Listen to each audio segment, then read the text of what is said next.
What's going on, everybody? Happy Tuesday. Welcome to another edition of Dangle Bet Celly, powered by FTN, presented by PointsBet Canada, and live here for the first time on Game Plus Network. Chris Meaney and Eric Young here with you.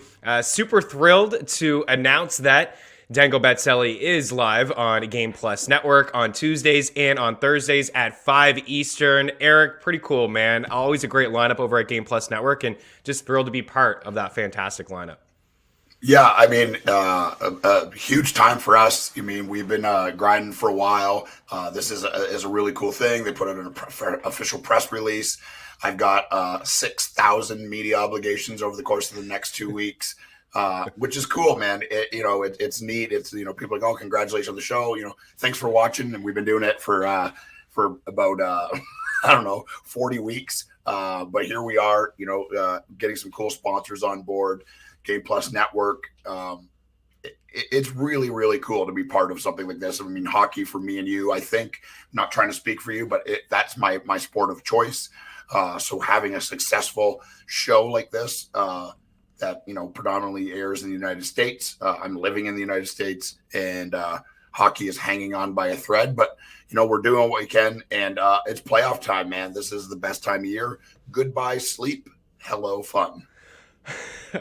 Yeah, no kidding. I was up pretty late last night watching all these games, and it is super exciting. And those that are hanging out with us live on our FTN YouTube page, now you see we will still be live every Tuesday and Thursday at FTN Network. If you want to hang out with us like you are right now, we got Adam Rankamp in the house. Rangers win 3-1 tonight. We got B-Man D. Congrats, boys, on the Game Plus Network. And then we have Big Ben in here. Let's go, EY Dustin, giving congratulations as well. And you know what? You guys have a lot to do with this. I mean, you've supported us all year long. You've hung out with us. We've asked you to smash the like button, to leave your favorite hockey bets, to join the conversation, to rate, review, subscribe on iTunes, Spotify. We're still available over there, and we'll be with you guys until the Stanley Cup is raised. So we do appreciate all the support, and we're happy to move this show forward on Game Plus Network on Tuesdays and Thursdays at 5 Eastern, taking the replay spot of Mean Street, still happening over at Game Plus at 2 Eastern as well. So super exciting times. Last night, officially, it all got underway. You said we've been doing this for about 40 weeks, waiting for this moment, the Stanley Cup Playoffs. I want to ask your takeaways from last night. I'll start first and just say the biggest takeaway for me last night was the atmosphere in those buildings. Last season, we didn't get packed houses, certainly didn't get it in Canada. The Montreal and Toronto series last year in the opening round, not a lot of fans. And certainly there were no fans at the Bell Center until later on in that series. And I don't even know if there were any in Toronto. I don't think that there were any in Toronto. I think Montreal may have been one of the first cities north of the border to have fans.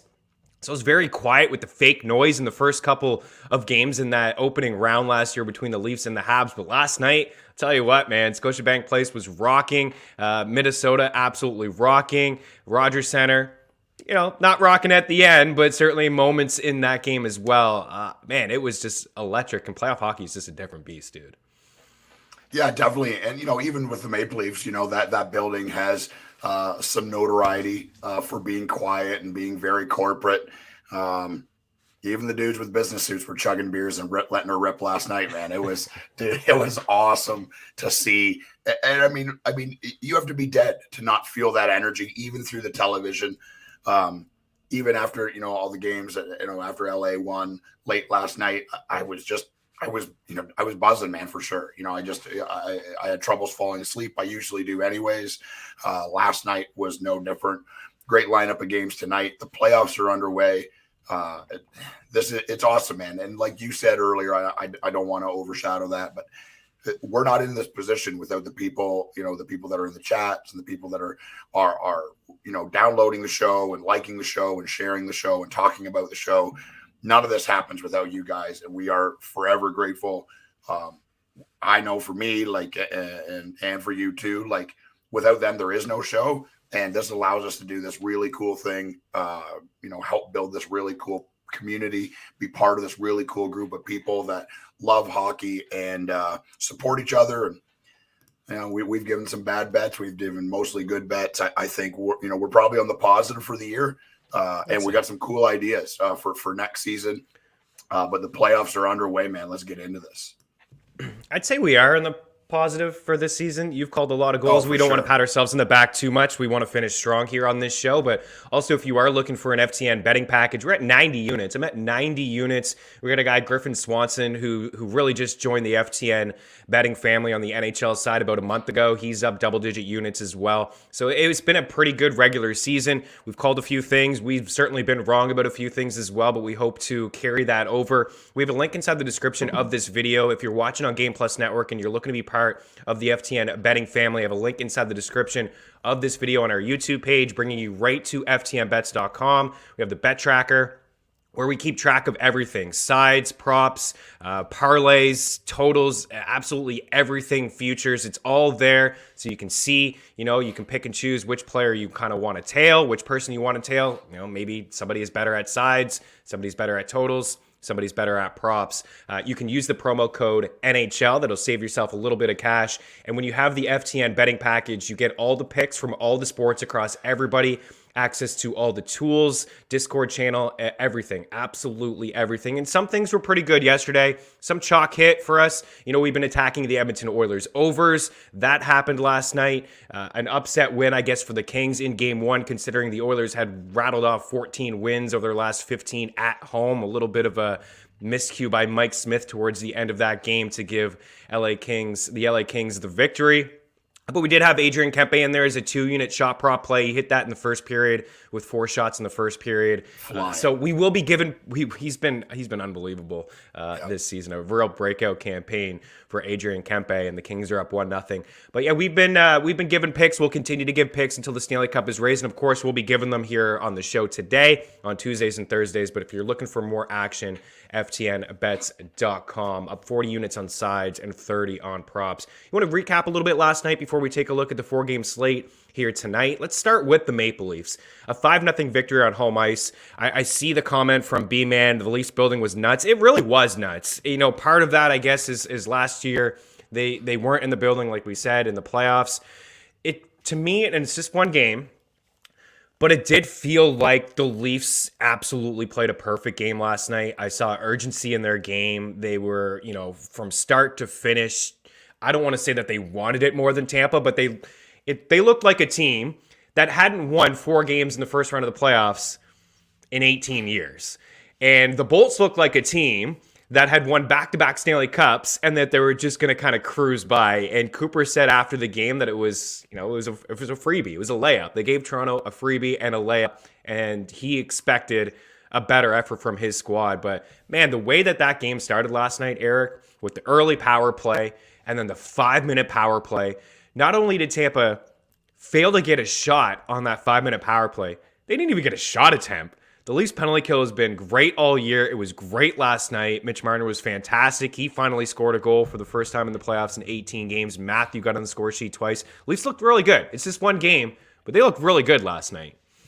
Yeah, it is one game, but the reality is all the pressure is on the Maple Leafs in that position. I understand people are going to say, yeah, well, they're the Stanley Cup champions, they're defending champions, and this, that, and the other. There wasn't a single person on earth that didn't expect Tampa Bay to be in the playoffs, including the Tampa Bay Lightning. Same with Toronto. Everyone knows that they're going to be in the playoffs. This is an unbelievable team. This may be on paper the best assembled decor that they've had over the last 4 or 5 years. That's a positive.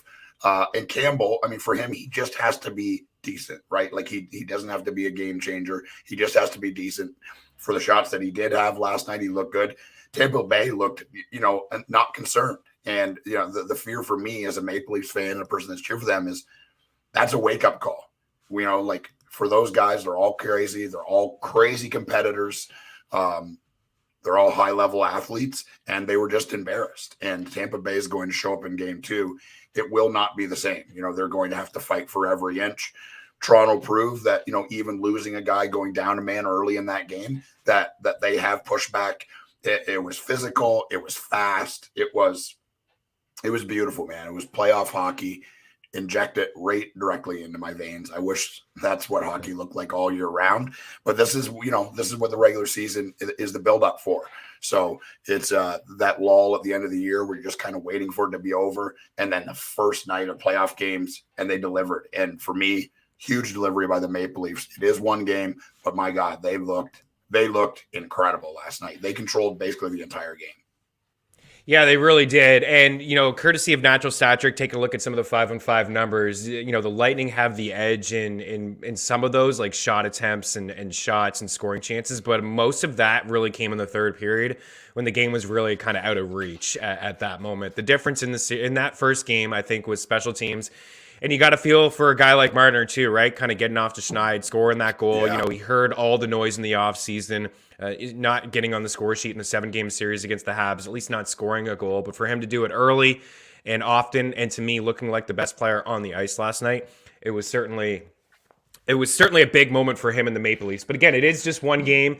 You saw the odds there from our producer, George, who put it up. Again, things will change a little bit. That game 2 is happening tomorrow. We'll dive deeper into other games that are happening tonight. So that game flashed. You can get the Leafs there around -120. We have a link inside the description of this video over at PointsBet.ca, providing some lines for us here throughout. The other Canadian team that was in action, the Edmonton Oilers on home ice. I talked about the recent run that they had. Mike Smith had rattled up 9 straight wins over the last month. He was phenomenal. And then last night, his first loss in quite some time, a 4-3 victory. Phillip Danault, who was huge for the Montreal Canadiens last season throughout the 4 rounds and the trip to the Stanley Cup Finals, was good again last night. He had the game winner. I mentioned Adrian Kempe, putting a lot of pucks on net. Alex Iafallo as well. What do you make of the Kings edging out the Oilers? Are you panicking if you're an Oilers fan? Are you saying, here we go again? Last year they were swept. We haven't really seen that signature moment in the playoffs from Connor McDavid or Leon Draisaitl just yet. And I don't want to say it's a must-win situation, dude, but you can't lose both games at home ice. You can't. I'm sure they could come back if they went down 2-0, but this is a team that dominated at home over the last 2 months. You don't want to go to LA down 2-0. What did you make of that game, and where do you see this series? How do you see the series playing out? I mean, this to me looked like classic. All the pressure's on Edmonton. They know it. The whole hockey world knows it. And no one, very few people other than living directly in LA and maybe me thought the LA Kings were going to be in the playoffs this year. I mean, they were a really bad team last year. They made a bunch of additions. Arvidsson, Danault. I mean, these guys will change the makeup of your team. A lot of young guys playing up. I think I heard a stat last night saying there was 9 players on the Kings playing in their very first NHL playoff game last night. Wow. And they're relaxed. That's what it looked like to me. It looked like, the Edmonton Oilers are squeezing their stick and they know the pressure is on them. And the LA Kings are happy to be there and ready to see where the cards fall. And the LA Kings looked pretty good last night. The Edmonton Oilers, I'll say, look, it's one game. They had a bunch of pushback. But if they go down 2 games, they're in trouble, man. If they lose the next game, put all your money on LA to win that series. That's what I would say. I had this one 6. I was close to going 7. I wrote in my article, it's free if you want to check it out over at ftnbets.com. There's still time to get in on some series futures. I rolled through some fantasy hockey playoff targets and just bets and some goal scorer leaders that I think, we could see in each series. But my opening line was, don't be shocked if the Kings lead this series at any moment or after game 1. I wish I took my own advice and hammer the LA Kings on the road. I did not. I do think that the Oilers will see a really strong effort for them in game 2. That the fact that they don't want to go down here 2-0 in that series. Before we move on from this one, I just want to hammer home a couple things. If you're looking for shot props, because this game's going to happen tomorrow, we won't be with you tomorrow for game 2. Mentioned Adrian Kempe. He led the Kings with 9 shot attempts at all strengths yesterday. He led the Kings with 5 scoring chances, and he led the Kings with 6 shots on goal. His shot prop was at 2.5 at -140. Again, we put that in the tracker at 2 units. He's somebody to certainly monitor throughout this series. If books are going to hang 2.5, we want to take the over with him. It's been 3 straight games where he's cleared 2.5 with or against the Oilers, 5, 7, and 6. So he's done it pretty easily. And then on the Edmonton side of things, Evan Bouchard led the Oilers in shot attempts with 10. Evander Kane was next with 9, and Leon Draisaitl with 9. Draisaitl and Kane each had 5 shots. We had both of those in the bet tracker at 2.5 as well. Books are going to hang 2.5 with Kane and Draisaitl. You want to take advantage of it, especially Evander Kane. The guy loves to shoot the puck. The 2 other games, I'll let you take it away, and then we'll get into tonight here. The St. Louis Blues went into Minnesota and took care of the Wild 4-0. The Wild, another team that was really dominant on home ice this season, and over the last 13 games, I think they had 1 regulation loss on home ice. And then the Boston Bruins, I thought they played a really good game against Carolina, actually. Early on, especially in the second period, I thought that they kind of dominated play. In the third period, they're really good. The shot attempts in the third period were 23-9 in favor of the Bruins, 56-48 overall. That's just 5-on-5 play. They had 11 more shots than they meant 5-on-5. They generated more scoring chances and high danger chances. But Antti Raanta was really, really good. And now, EY, we're looking at this Bruins team who has played, 4 games against Carolina, and they've been outscored 21-2 in those 4 games this season. Are the Bruins in trouble? I feel like how the Carolina Hurricanes play, it's kryptonite. It's kryptonite for Boston. They have speed all over the ice. They are not afraid to flip the puck out of their end. When they get over the red line, dump it in and chase it. And for a team that, the Boston Bruins are not super fleet of foot. Their defense core is not fast. None of their forwards have a ton of speed and mobility. And almost every player on the Carolina Hurricanes can skate and has some speed. And it just feels like you don't have time. If you've ever played hockey, guys that are fast, that are on you like that, like you don't have time to think, you don't have time to react. You're literally just chipping the puck, and that wears you out. And that's what it looked like to me. Boston came out, played really well in the first period, started the second period pretty good, and then the speed and the aggressiveness of Carolina took over, and they never looked back. And that's how the game seemed to me. And Carolina's going to play like that every night. There's a theory going around with Carolina saying that's exhausting, playing 82 regular season games and then playing every game in the playoffs like that. That's how they play. And that can get exhausting. And which is why, part of the reason why Carolina hasn't had a ton of playoff success. So we're going to find out, we're going to find out with a team like Boston.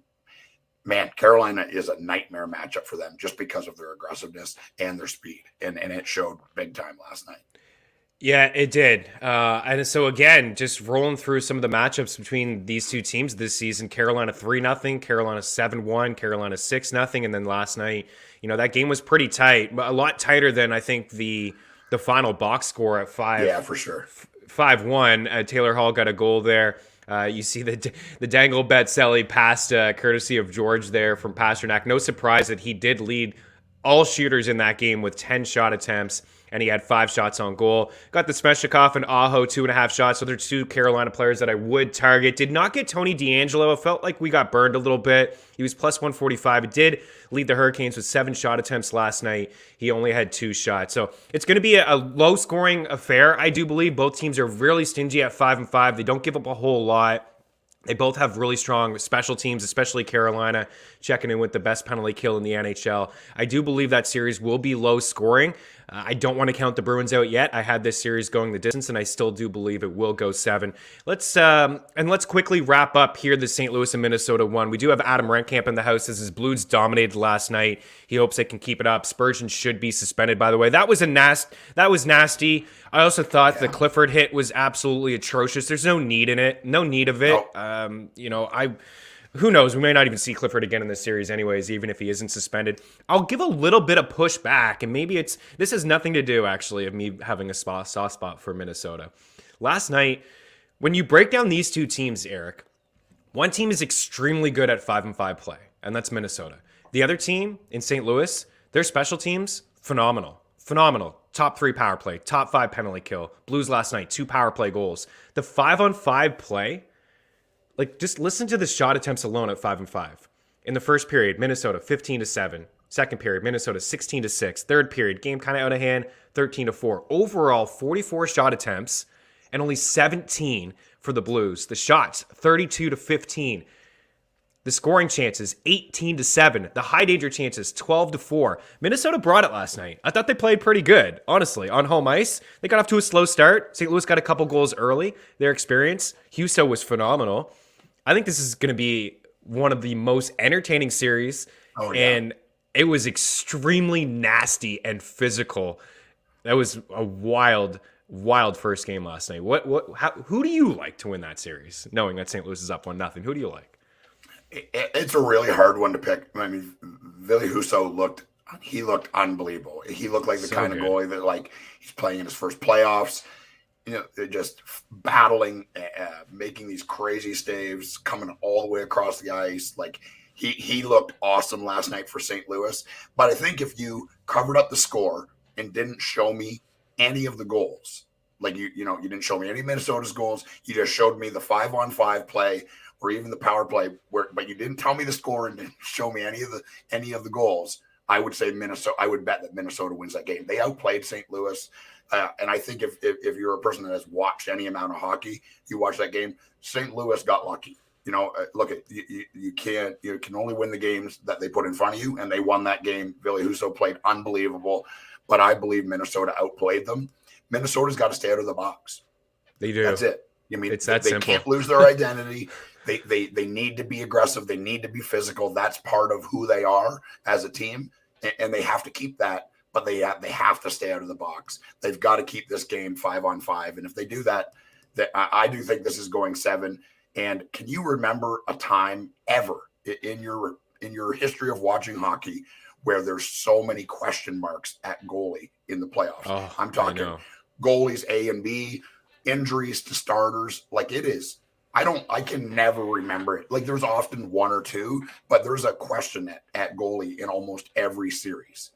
Every that series, there's 4 goalies, and any two of them could start any game, and you couldn't argue with it.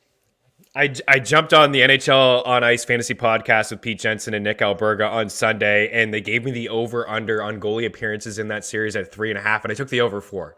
I think we'll see all 4. I think we'll see all 4. Maybe all 4 won't start, but I think we'll see all 4 make an appearance. Adam, you bring up a good point. Blues now 11-0-1 in their last 12 against Minnesota. They certainly have owned the Blues, or the Wild, rather. I think you said it perfectly. The Blues need to, or the Wild need to stay out of the box. There's no question. They need to stay out of the penalty box because the Blues special teams, phenomenal. They have 2 really good power plays. Their second unit is better than a good 10 to 12 teams' first unit in the NHL. Like, it is really loaded. But again, the 5-on-5 numbers, they didn't generate a whole lot. David Perron led the Blues with 3 shot attempts. Nobody else had more than 2 shot attempts at 5-on-5 for St. Louis. So a great first game for the Blues to go into Minnesota and win that first one. But I'm not counting out Minnesota yet. I do believe the difference in this series could be special teams. Like I said, one's great at 5-on-5, and one other team in St. Louis really does capitalize at special teams. So that was last night.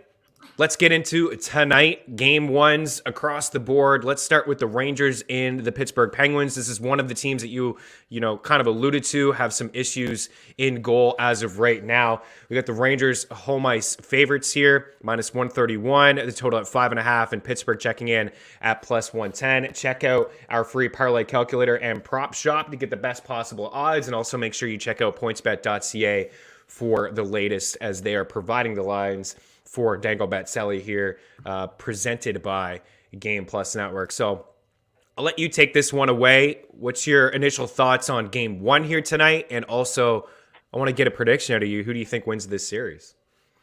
Yeah, this series, it's pretty interesting. For me, though, there's no question.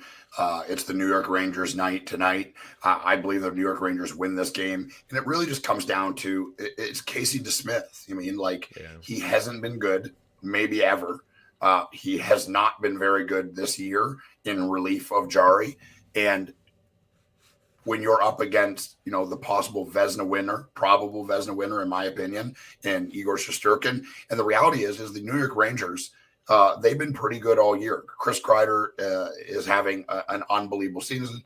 Panarin is still a top 5 player in the league.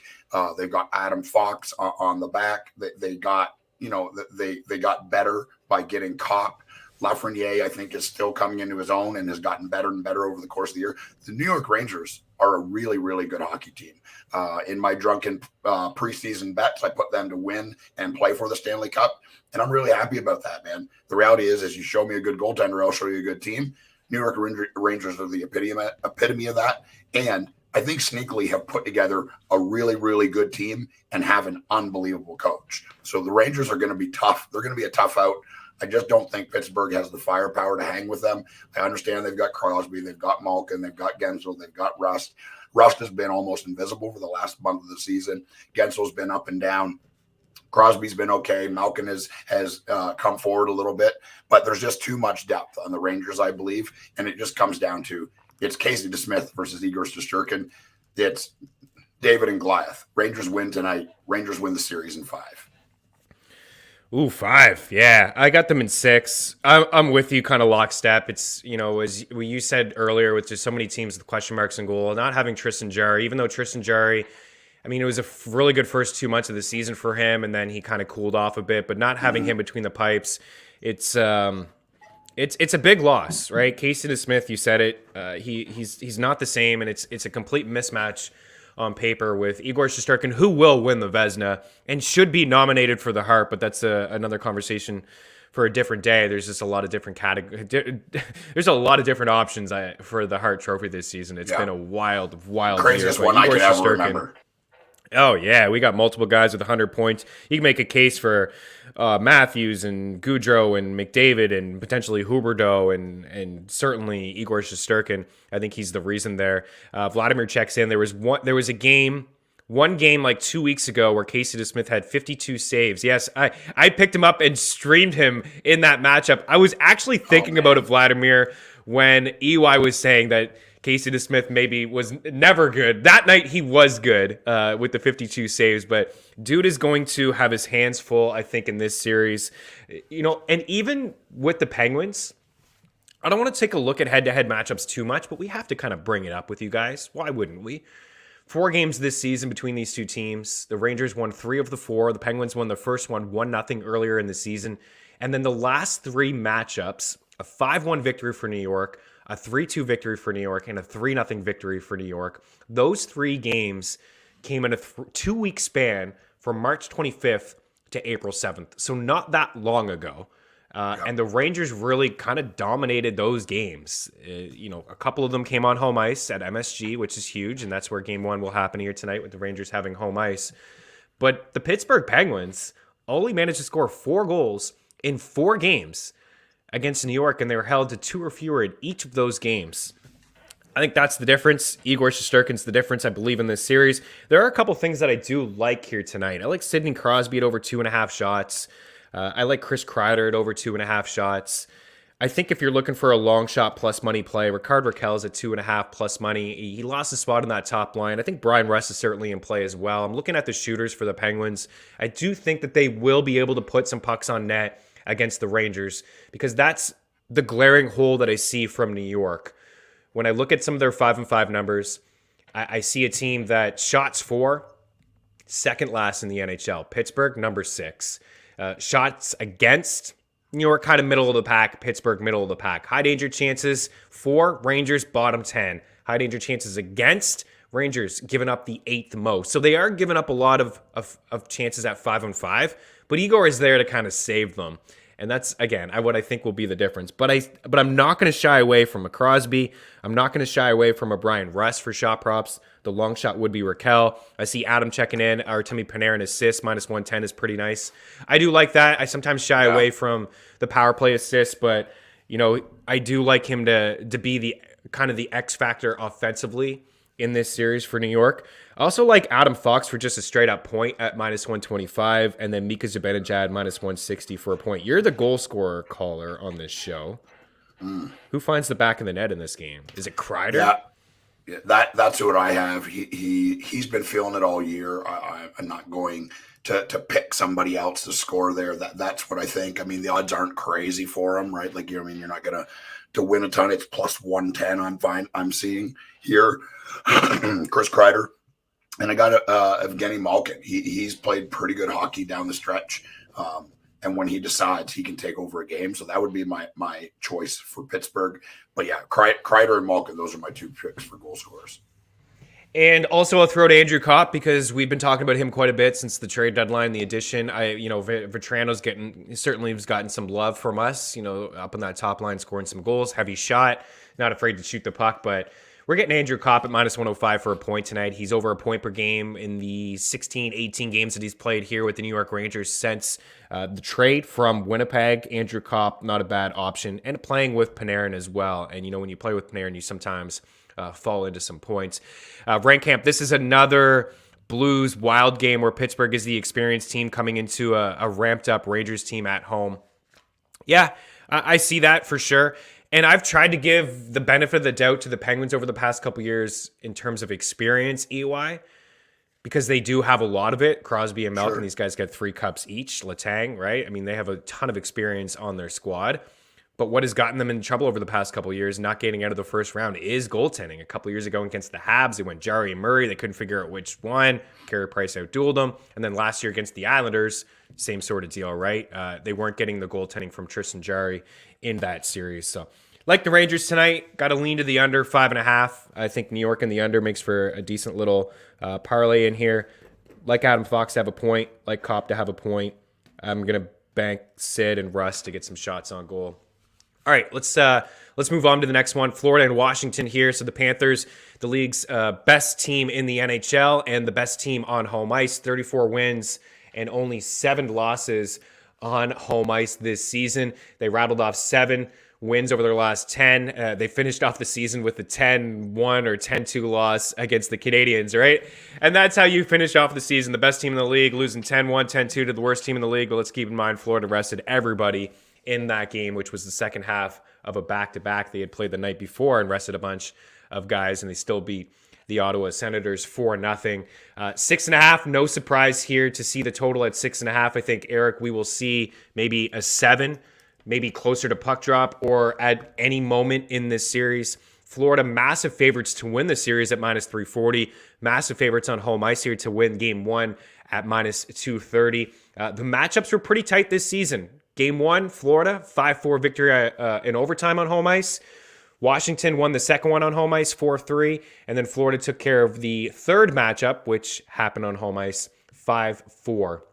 So we saw 25 goals between these two teams in 3 games. I know we could make a case for playoff hockey being a little bit tighter. 3 unders hit last night. I don't think that I could make that case for this series. Just the way that the Panthers play, they're not going to change their style now. We should note that Aaron Ekblad looks like he's going to return. He hasn't played in quite some time. That's a huge boost to Florida offensively and defensively. But I think we're going to see a lot of offense in this series, and I think it'd be really entertaining. Yeah, I believe that to be true too. I mean, again, it comes down to like who plays goal for Washington. I mean, neither option is very good. We know it's going to be Bobrovsky to start. Spencer Knight has been up and down. They're hoping that playoff Bobrovsky shows up and carries this team. Florida Panthers are fun. We have loved them all year. We talked about if we would have just bet them to win every single game, that we would be doing very well financially right now. I believe Florida Panthers. And we pretty much did, anyways. Yeah, I pretty much did bet them every What was game. one of our hard and fast rules was you don't bet against the Panthers ever for any reason, and I don't think I did all year. Even if it was a team that was rolling or another team that I really liked, I just didn't bet against them because it didn't matter. Down 2, down 3, here comes the Florida Panthers, and they win somehow. Huberdeau is having an unbelievable historic season for a left winger. Is in the Hart Trophy. Could win the Hart Trophy. I don't think he will, but he could. And there's, you couldn't really argue it. My goal scorers for tonight are looking at Alex Ovechkin. The offense streams through this guy. Another 50-goal season. I feel like nobody's talking about it, at all. I know. No. And Jonathan Huberdeau to score here tonight. Those are my 2 picks. Florida, I think, will dominate this game. I believe Florida dominates the series, and I think it's over in 4. Wow. You're not even giving them a game. Okay. No. Not All with right. Ekblad coming back. I mean, they're an unbelievable team without him. They've proven that. And he was having his best statistical year. And I think he probably could have played near the end of the year, judging by some of the reports, but they held him out because they wanted him to be 100% going into the playoffs. I don't know if he's 100, but he's as close as any player in the NHL to 100%. Ekblad is a beast. Forsland's a beast. They're just going to push the gas, and there's nothing Washington's going to be able to do about it. I gave the Capitals 2 games, but I think one of the best bets on the board, the Panthers and the series spread at -140, maybe -150 in some spots to win by at least 2 games. I like parlaying Florida and Calgary to take care of business pretty early, and you can put Colorado in there. It is pretty juiced, but if you put those 3 teams to win the series by at least 2 games, Florida, Calgary, and Colorado, you could get around +330. That was in the bet tracker a couple days ago. I like Barkov at 2.5 for shots, and I really like Sam Bennett 2.5 for shots. We've been talking about the splits for Sam Bennett on home ice, away from home ice, and just on the road rather, which would be a better sentence to throw at you guys. But Sam Bennett has cleared in 8 of his last 9 games on home ice, 2.5 shots. Books are hanging 2.5 for him. Just a little small sample. Actually, it's not that much of a small sample, but 36 games on home ice for Sam Bennett, 21 goals. 35 points, 154 shots. 154 shots in 36 games on home ice. He played 35 games on the road, 7 goals. 7 goals. He had 21 on home ice. He only had 14 points in 35 games on the road, and he only had 87 shots. The dude had more than double goals on home ice in the same amount of games, pretty much, one more, and basically double the shots on home ice. Home cooking for Sam Bennett. I think he scores tonight. I think he gets 3 shots, and the 2.5 for Barkov is just too low. I like the Reinhart anytime goal. Shout out there, Rentcamp. I think that's pretty good too. I like the fact that he's on that first power play unit. Look for Duclair as a plus money guy for 2.5 shots. He's on that first power play as well. With the, they probably won't roll out 5 forwards now that Ekblad is back, but Duclair will get some love on that power play. And some series props that I think are interesting. Barkov is favored to lead the series in goals at plus 550, but Giroux is 19-1. I think a half a unit on that could be interesting. And Huberdeau is 13-1. A half a unit on that could be interesting as well. Some pretty good odds for 2 really strong players to lead the series in goals. I think Florida wins. I think they probably win 5-3 or something. I think we'll see some offense. We've got about 10 more minutes left in the show here. Your Predators shorthanded again. No UC Saros here. I guess we'll get big save Dave Riddick between the pipes against the Colorado Avalanche, and the Avs checking in, as you see, massive favorites to win game 1 and massive favorites to win the series at minus 650. The Preds did take 3 of 4 against Colorado this season, outscoring them 17-6. They won the last 3 in this series, 5-2, 5-4 in overtime, and 5-4 in a shootout, which happened just recently. But man, no UC Saros, the backbone of your squad. Preds are going to be in tough here. What do you make tonight, and how many games do you see Nashville winning? Because I know you're not calling an upset here. Or are you? Or are you? Baby. Listen, if I was a gambling man, and I guess technically and you are, I am, I'm not betting against the Colorado Avalanche. No. That makes me sad to say, but the reality is for me, Nashville has to have Saros playing for them to be competitive. Is it out of the realm of possibilities that Dave Rittich comes in and plays really inspired hockey? Is it out of the realm that David Rittich plays and the team knows it's David Rittich and they've got to tighten up? Yes. Yeah. Is it out of the realm that, the Nashville Predators have outplayed Colorado every game that they've played them this year and have won 3 of the 4? That's a point that to be spoken. Also, I think if there's 2 teams in the Western Conference that's going to give Colorado a headache because of their speed and their physicality, and that's Calgary, and that's the Predators. I've said this all year. Nobody wants to play the Nashville Predators. The style of play, the size up and down their lineup, the physicality, they're not afraid. And Philip Forsberg had a really cool quote yesterday, and he said, "Pressure creates diamonds." So we're going to find out, man. They're excited at the opportunity of exiting one of the teams that are a favorite. If I was betting, I'm going to say Colorado's going to win this series. But I am going to put money on Nashville winning tonight because it is not out of the realm of possibility. I believe they can win this series. If I'm a bettor, I would not bet on that. But I believe that there is an actual, real, full chance that they win this series. I got the Avs in 5, but I wouldn't be shocked if the Preds won a couple. And, sometimes, there's certainly something to be said about that road team going in and getting that first one, right? Especially when there's no pressure on them. We saw it last night with the Kings. We saw it last night with the Blues. I think we could see it with the Preds. Here, Colorado's sweep is plus 330, like a half unit on that. But Colorado to win in 5 is plus 210, and then Colorado to win in 3 games is minus 110. But I would put the 2.5 into the parlay with Florida and with Calgary, which we'll wrap up here in a minute. There are a couple things I want to note. Duchesne, obviously a fantastic season for him. 43 goals led the Preds, right? 43 goals led the Predators. A really nice breakout. The fun revenge narrative for him going back to Mile High. Philip Forsberg had 42 goals. Ryan Johansen looked like the Ryan Johansen before he was traded to Nashville. That was a career high for him as a Pred, but he did have a couple, 30-goal campaigns, certainly one with the Columbus Blue Jackets before he was shipped for Seth Jones. I wonder if we'll see some offense. I feel like with no Riddick or with no Saros, we see the Avs probably get 3 or 4, but the Preds can do it themselves. 6.5 is kind of a number that I feel like we could see just the way that these games have gone when these teams have played each other. We've seen a lot of offense, 6-2, 5-2, 5-4, 5-4, and Kepper was in for a couple of those games. So I think that we'll see some offense. I like Valeri Nichushkin at 2.5 shots. Your boy, just the run that he's been on, 5-4, 5-5, 3-4, 4-1, 3-3. That's a guy that has cleared a double digit, over his last 12. This guy's cleared in 11. He's been great, playing a lot. We're going to get some healthy bodies back for the Avs. Landeskog is certainly one of them. And I also like Matt Duchene, 2.5 as well. He had 4 goals in the series against the Avs. So those are 2 guys that I have on my list. I think if you can find Arturi Lehkonen at 1.5 or 2.5, I'm interested in him. He loves to shoot the puck. He's been really good. He'd be a sneaky guy for a point. But I do like Nichushkin to hit the score sheet. I'm going to call him for a goal. I'll let you call a goal, and then we'll wrap up here with the Flames. Yeah, for tonight, I've got Forsberg for Nashville and Rantanen for Colorado. Those are to me, those are the 2 more likely goal scorers. Rantanen is a beast in the playoffs, big guy that can really skate.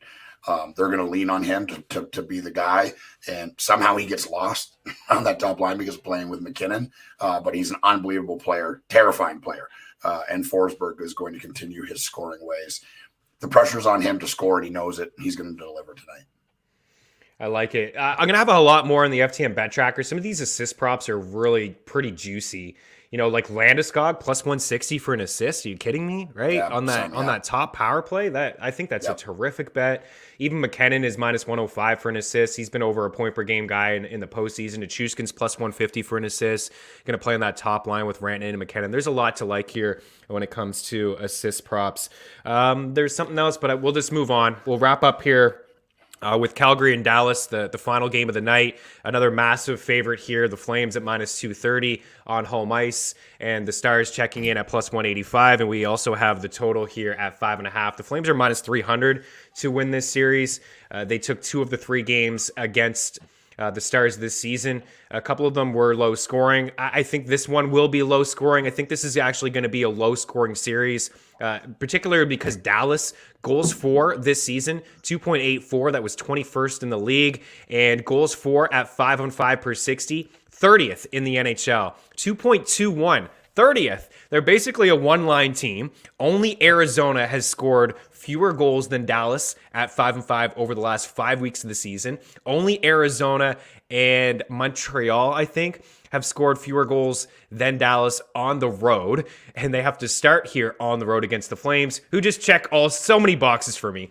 Not only is Dallas a team that hardly scores any goals on the road or at 5-5 or in general, Calgary allows the fewest goals at 5-5 per 60 at 2.1. The 3rd fewest overall in the NHL at 2.51. They have the 6th best penalty kill, the 10th best power play. They've allowed the 3rd fewest high danger chances. They've allowed the fifth fewest shot attempts at 5-5 per 60 and the third fewest shots at 5-5 per 60. Dallas is going to have their hands full with this Flames team, but I do expect to see some unders. I think just the way that Dallas is going to play is going to be tight checking. It's not going to be wide open style. They're going to lean on that top line. They're going to try to lean on some of their special teams.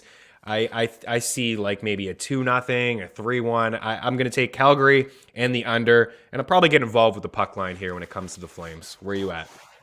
Yeah, I like the Calgary Flames to win this game. I have Robertson to score because who else is going to do it? Who else is going to do it? A thing I was reading yesterday: 44% of the Dallas Stars goals are scored by that line. That's it. I mean, I don't know if that's a score. Give them the heart. It's got to be, it's got to be pretty close. And the reality is everyone knows that. Daryl Sutter knows that. He is going to take his best checking line and saying, don't worry about offense. Don't worry about anything. Stop this line from scoring. Be in their face. Be aggressive. This is how Daryl Sutter plays. Now he's got the skaters to really play that style, completely different than when he coached in LA. It feels like there's always two Calgary Flames on the puck. And that's how it's going to feel for Robinson, Pavelski, and Hintz tonight. They're great players. There's no doubt. But the reality is Daryl Sutter is an unbelievable coach. He's proven that again this year. Calgary Flames are an unbelievable team. And when you break it all the way down, Markstrom is one of the best goalies in the league. I understand that Ottinger 100%. Has really came on over the last month or so and has been a very good player, which makes me happy because I have him in our Dynasty League. Signed him as a rookie and held on to him, and he's paying dividends. But for playoff hockey, Calgary Flames, I don't think it's going to be high scoring, but I don't think it's going to be much of a contest. Calgary Flames in 4. Yeah, I got 5. I think I gave them a game, maybe. I agree. I don't think it'll be too much of a contest. And I know Calgary hasn't lived up to expectations in the playoffs over the past couple years. They've quote unquote played soft, and there was a matchup against Colorado where they looked really, really soft. I think that this is a different squad, right? The additions of Tyler Toffoli, Cal Yarncroc, Andrew Mangiapane's having a career year. That whole top line is great. I wonder if they just go line for line because Elias Lindholm is so strong defensively that I think Sutter probably just says, you know what, your best against my best, we'll take it and we'll get you elsewhere. But I do like the Flames here. Noah Hannafin is a long shot for 2.5 shots at plus money. Past couple games he's kind of been hitting. His last game was 3. He had a game against Dallas where he scored a goal on April 25th or 21st rather. He had 5 shots.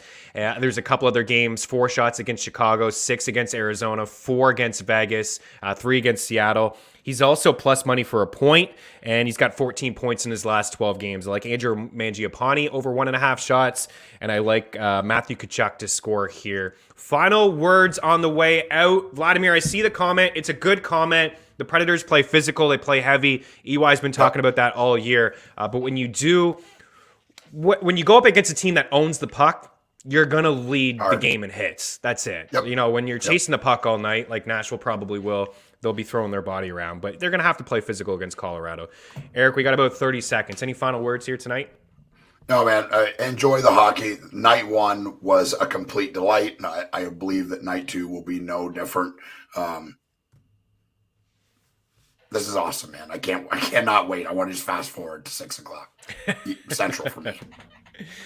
We do appreciate you guys tuning in. Again, Game Plus Network, check them out. Dangle Celly will be live there. I guess we're officially live right now, but you can check them out on Tuesdays and Thursdays at 5 Eastern. For myself, Eric Young, George running the show, Chris Meaney here with you. Good luck on the ice, and we'll be back on Thursday. Cheers.